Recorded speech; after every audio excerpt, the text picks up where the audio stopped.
6 starts now.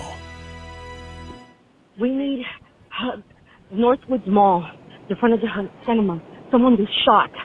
All new tonight at 6 o'clock, we are getting our first listen to those 911 calls after the recent deadly shooting outside of Northwoods Mall. The terrifying minutes after shots were fired and one person was killed. But first at 6 tonight, troubling new details emerging in the murder of a transgender woman. And for the first time, we're hearing what investigators say happened just moments before Denali Stuckey was shot. It comes as the man accused appeared in front of a judge today. Our Angela Brown has been going through those court papers all day. And Angela, what did you find? Well, Ashley, this one-page court affidavit paints a disturbing picture of what happened on July 20th. Detectives say Denali Barry Stuckey was going to a club when she was ambushed with bullets. Dominic Archeld remains in jail tonight. The accused murderer was denied bond and sent back to a cell. Moments later, the court affidavit was released, laying out what happened on July 20th. Court records say Archeld parked across the street from the Lovey-Dovey Club in North Charleston. Around 3 a.m., Denali Barry Stuckey was walking up to that club when detectives say Archeld got out and, without warning, shot Stuckey several times in the face and upper torso, and then drove off. Detectives say Archeld told investigators he and Stuckey were neighbors at one point. The days following her murder, the community came together holding a vigil at the Equality Hub to raise awareness and remember Denali Barry's. In addition to facing the murder charge, Archeld is also facing a charge for possession of a weapon during a violent crime. He did turn himself in on Sunday. Reporting in the newsroom, Angela Brown. South Carolina is one of just 4 states without an official hate crime law. A hate crime bill is currently moving through the House. It looks good out there right now. Check out the beach. Folks taking a walk late this afternoon. That water temperature 87 degrees and our air temperature right now, it's sitting in the 80s as well. 88 degrees, partly cloudy skies. Things are looking good this evening. We'll keep it mainly clear, but it will also be very steamy.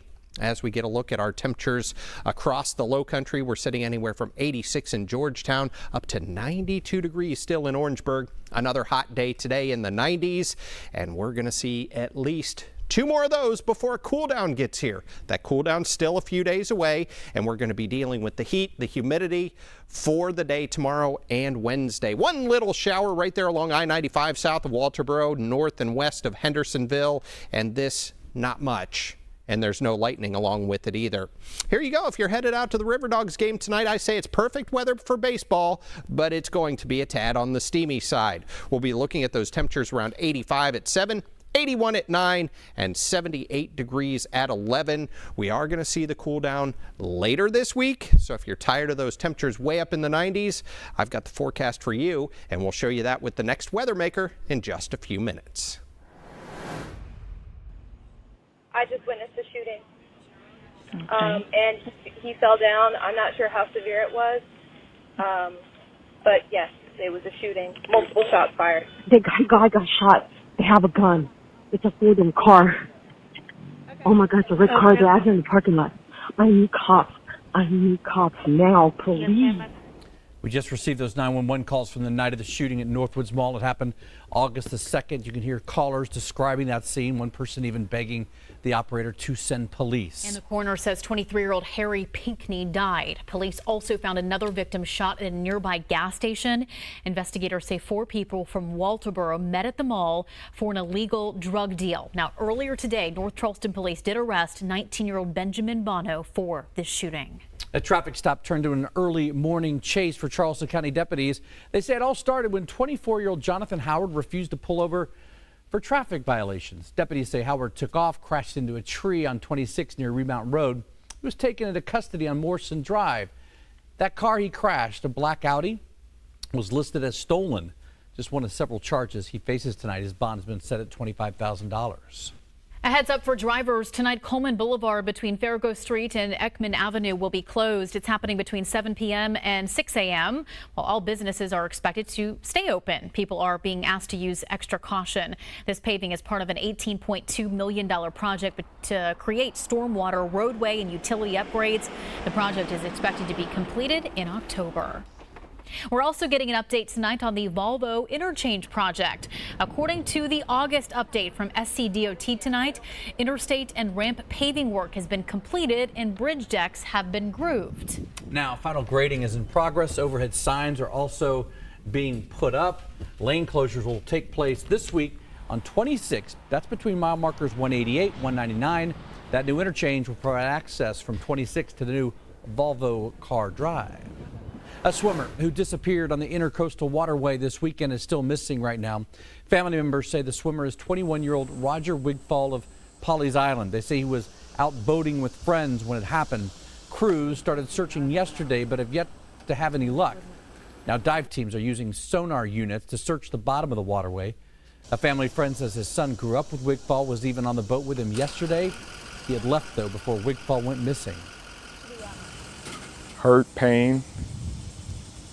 It feels like it's on your own doorstep, on your own street.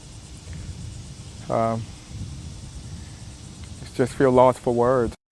Friends say it's very shocking because Wigfall is described as an excellent swimmer. They say as each hour passes with no sight of him, they do lose a little bit of hope. It is your voice, your future. Tonight, Catherine Whitaker is officially announcing her candidacy for South Carolina Senate in District 37. That district does include a large part of Berkeley County and some of Charleston County. Whitaker's campaign kickoff event began just a few minutes ago at Wando River Grill in Mount Pleasant. She will speak for about 45 minutes. The storm is coming. That's the title of a video former Congressman Mark Sanford released this afternoon. There's a big storm coming. I say this because our country is in the most precarious financial position that we've been at since our founding in the Civil War. Not dealing with it could crush our economy. It could wipe out whatever we've saved. It could even destroy our republic. Sanford still has yet to announce whether he'll take on President Trump in 2020. A few weeks ago, he said he would make a decision within the next 30 days. That 30 days is up in just 3 days. A man walked away after a train hit his truck today. Still ahead on your news at 6. Our Erica Lunsford talks with people who rushed to help that man. And a South Carolina high school is offering a unique class this year, how it's supposed to make a positive change for both students and teachers alike. Events over the past week, we want to highlight the true spirit of our Lowcountry community. The campaign is called #SpiritOfUs. Here's a picture that made us smile today. It says, quote, "My husband's arms around me always makes everything seem better." We'd love to see what lifts your spirits in difficult times, even in good times. Share by going to abcnews4.com or pull up our app and click chime in. You can also share on social media with that #SpiritOfUs. Be sure to tag ABC News 4. Some are calling it a miracle tonight, and rightfully so. An Amtrak train absolutely crushed a pickup truck in Moncks Corner today. The driver of that truck walked away from the accident. Erica Lunsford joining us with how people describe that scene. People in Moncks Corner tell me the crash was so loud that everyone nearby ran out to see what happened. I spoke to one man who says he was one of the first on the scene to help out. Just over the train tracks, some start their day eating at Howard's restaurant. But just before 10:30 a.m., a typical quiet day in Moncks Corner suddenly changed. We heard like a huge horn and then it sounded like a crash. Dirk Bear says he and a line cook at Howard's restaurant heard it and ran to see what happened. We saw the car, but it wasn't much of a car. It was actually a pickup truck. At first he thought no one was inside. No one could be inside, but then they saw a man. We noticed a man stuck in the vehicle, and basically we approached him. He was trying to crawl out one end. It's hard to believe the 61-year-old driver of the truck was alive, talking and able to move. He had a little cut on top of his head. I saw that he walked to the ambulance, and he actually walked and sat into the ambulance stretcher. Others who heard the crash are shocked but happy to know the driver is expected to be okay. I'm just amazed he even walked away. You know, you got to know there's somebody out there watching you, and he's lucky. An Amtrak representative says the crew had 55 passengers on the Palmetto train, and everyone was okay. And just before 2 p.m., the train continued on its route to New York. Working for you, Erica Lunsford, ABC News 4. Erica, thank you. The name of that driver, by the way, will not be released until further investigation. Math, science, history, English, they're all classes you'd expect to find in a high school, but one high school is doing things a bit differently. When we come back, the new initiative that's shining a light on the importance of mental health. And check it out, we've got the Perseid meteor shower coming up tonight. It's going to be at its peak after midnight if you want to go out and check it out. We'll see a few passing clouds. One thing that could hold the meteor shower back just a little bit for seeing it, nearly full moon coming up. It's coming from the Perseus constellation. Best viewing after midnight. We'll talk about that. And we'll get you a look at the cool down on the way. That's our next weather maker. You'll see it in just a few minutes.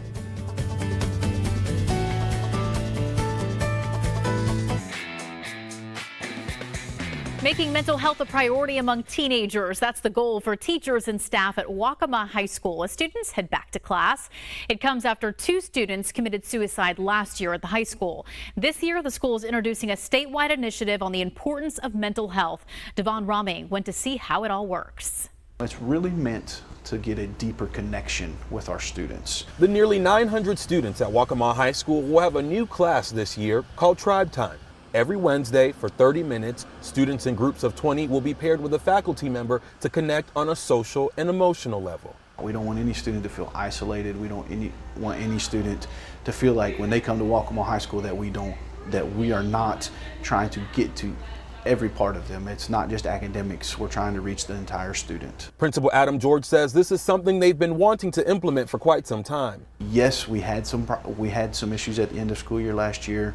We had 2 students who took their own lives, but this is not in response to that. There's always a stigma about mental health, and our young people need to understand that, we are here from them all day, every day. Waccamaw High School junior Jacob Schoen says he was directly impacted by the 2 suicides last year. He says Tribe Time will definitely help since he sought similar help to deal with the stress and loss. It's nice getting together with friends and sometimes family just to talk and talk about your problems, and maybe you can fix something like this and never have this happen again. George hopes an extra 30 minutes set aside each week will create a family environment on campus, ultimately saving lives. It's imperative that we have those conversations and opening those lines of communication between student and faculty member. Every middle and high school in Georgetown County will participate in this initiative, and while it is required, students won't be graded for it. As the start of the school year gets closer, like really close, Charleston County School District's back to school hotline is set to open up this week. That hotline will open Thursday, August 15th. It'll run through Thursday, August the 22nd. School starts the 21st. You can call between 8 a.m. and 4:30 p.m. Parents, students, community members are welcome to call the number on your screen right there, 937-6366, 937-6366. We track storms with Storm Tracker Chief Meteorologist Dave Williams.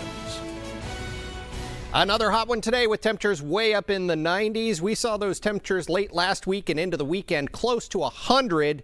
So if you're tired of the heat, here's one thing for you. Fall is on the way. Fall begins in 42 days. And once you get closer to fall, then you see some of those cold fronts coming in, and that's when our temperatures start to drop. Well, good news. We do have a cold front coming later this week. We could use a little rain, and we could use a cool down, both of which we're going to get. Tomorrow's high still hot, 93 degrees, 94 on Wednesday, still sitting about 4 or 5 degrees above average. But then once we do get that front coming through, we'll have those temperatures a little cooler Thursday, Friday, and Saturday. Plenty of clouds and also some rain to go along with the cool down headed toward the weekend. Speaking of the weekend, we've got the First Day Festival coming up this weekend.